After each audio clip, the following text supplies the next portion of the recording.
Welcome back in Forward Pass Continuing. I am Justin Bino. Thank you all very much for listening. Still to come in the show, we're going to talk about yesterday's Dolphins-Titans game. We're going to talk some Oakland Raiders. We're going to go around the league, news, notes, injuries, scores, and stats from all of yesterday's actions. But I want to start with, next I want to go to yesterday's Chiefs-Broncos game. And what a horrible, horrible display of defensive and offensive football that we saw yesterday. I want to start with the Chiefs defense. What has happened to you, Romeo Crennel? Where are the brilliant schemes that we saw throughout the first few weeks of the season? Because the last few weeks, the Kansas City Chiefs defense has been getting absolutely exposed. It started against Buffalo, a low-scoring game that never should have gone to overtime. Are you kidding me? Buffalo hadn't won a game, and they took us to overtime? And we were a missed Ryan Lindell field goal away from losing the game in overtime. Luckily, Coach Todd Haley has apparently gotten good enough at icing the kicker that him calling the timeout when he did is honestly what saved it for us. Because Ryan Lindell drilled that first field goal and then missed the second. But back to the Chiefs defense. What we saw yesterday was very reminiscent of what we saw last year and, well, what we've been seeing on defense here in Kansas City for quite a few years. I mean, the Kansas City Chiefs defense, let's face it, we have not had an elite top 10 kind of defense here in Kansas City for a very long time, which was fine when Dick Vermeil was running the show here in town because we could outscore everybody. We didn't necessarily need to have the best defense because we had an offense that could go out and put up 30 points any given week. We don't have that kind of firepower on offense anymore.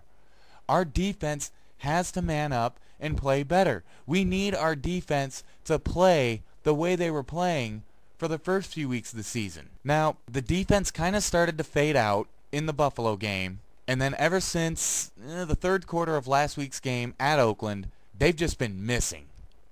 They have just been completely non-existent, which was very, very evident in the first quarter of last week's game. Honestly, Greg Robinson could have done better coaching our defense yesterday. Clancy Pendergast could have done a better job coaching our defense yesterday. Honest to God, I think we are now starting to see why it was a mistake to keep pretty much the exact same personnel in our front seven that we had last year.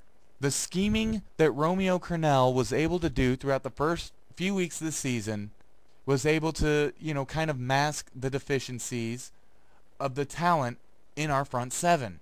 But the last couple of weeks, and especially yesterday, we really have gotten exposed, and now we are seeing that there is a price to be paid for keeping the exact same personnel that we had last year. The God's honest truth is, okay, Derek Johnson, Demario Williams, we're set there. Tom Bahali, but the bottom line is Mike Vrabel, he's not going to be around forever.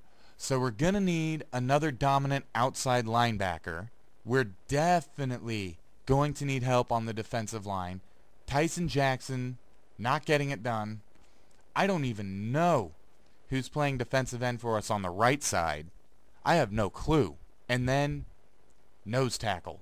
Nose tackle is the foundation of any 3-4 defense, and 2 years we've been running the 3-4, we have completely and utterly failed to address nose tackle whatsoever.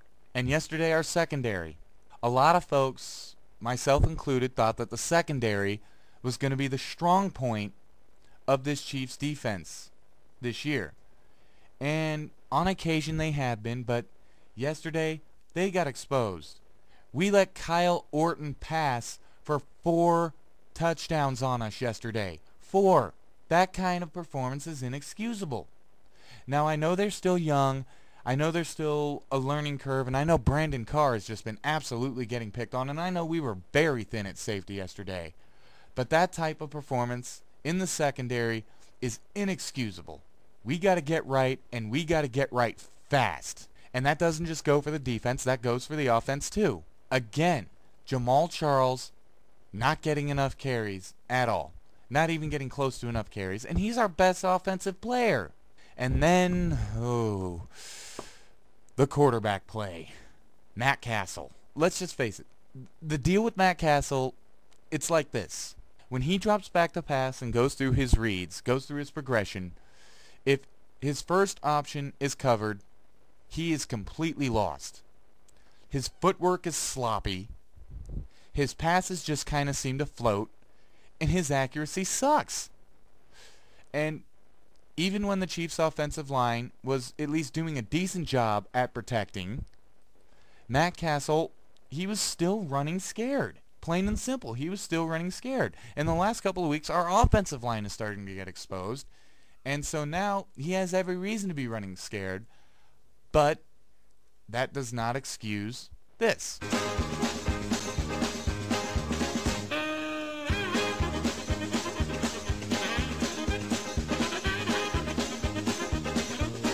First and goal, Kansas City from the 8. Castle's in the shotgun. Snap, 5-man rush. Castle's in trouble. Hagan's got him again. The ball is free. Picked up. Foot race. Jason Hunter down the sideline. He's going to the house. 20, 15, 10, 5. Jason Hunter. Matt Castle, draw fake, sets in the pocket. He's going to be hit and sacked back at the 26-yard line. That's going to be Mario Hagan on the sack as the Broncos completely collapse the pass pocket. Castle back at the 27 goes down. All right. I know we saw a lot of good and we saw a lot of bad from Matt Castle yesterday. But the thing is, Matt Castle, he's not a guy that we can count on to go out and win the game for us. And that's exactly what the Denver Broncos forced him to do yesterday. Matt Castle is not the answer at quarterback. Honestly, he is a $63 million mistake. $63 million mistake. And I got a feel for Coach Haley, okay? He's basically being forced to play a quarterback that he has no interest in starting because Matt Castle is Scott Pioli's guy and because of the contract that Castle was given. Speaking of Coach Haley, let's get his thoughts on yesterday's game. Okay, came out here to Denver. I got to take my hat off to the Denver Broncos. They played lights out. They executed. I thought they did a lot of really good things out there that we were unable to defend as a defense, and offensively, unable to make key plays when we had to make them while that was still a game, and that includes special teams. I feel like we got it handed to us pretty good there in all three phases: offense, defense, and special teams. More importantly for our transitioning team is that we continue to get better every day.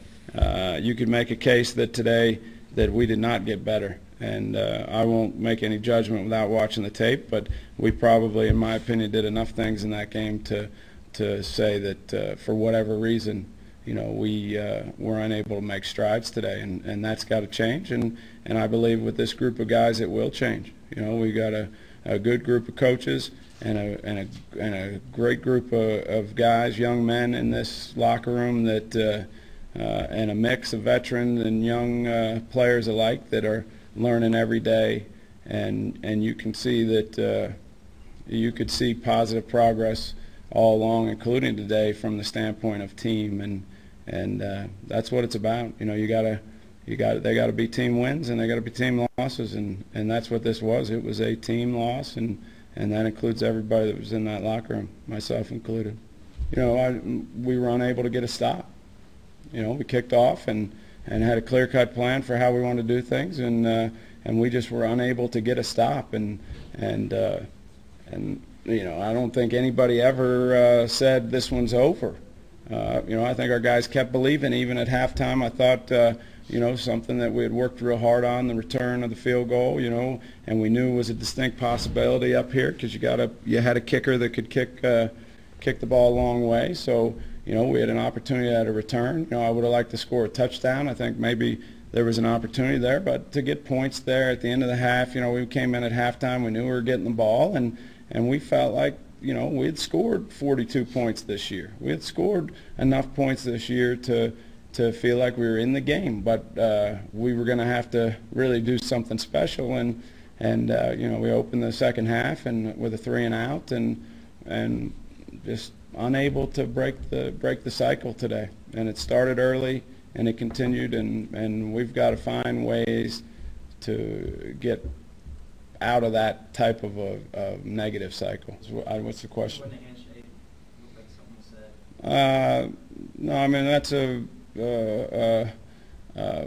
private time between head coaches, you know, that it's become not so private. But, you know, the key, you know, I would say probably the thing that you're asking about is that, you know, I've been in this enough as an assistant coach, as a head coach now, to be in some of these games, and the important thing for me as a head coach was that our team continued to just play hard, play our hearts out, and keep fighting till the end.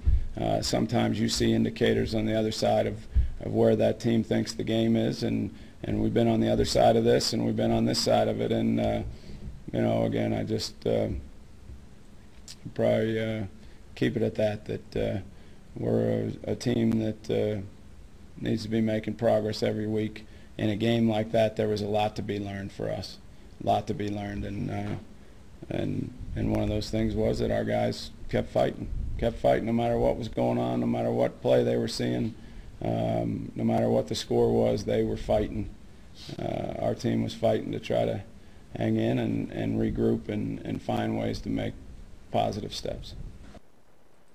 All right, one last thought on the Kansas City Chiefs before I get out here. Well, we started to see a lot of our personnel get exposed. We started to see that there was a price to be paid for keeping the exact same group in the front seven that we had here last year, and we learned that, you know, the coaching cannot make up for the lack of talent. I think Dennis Green said it best.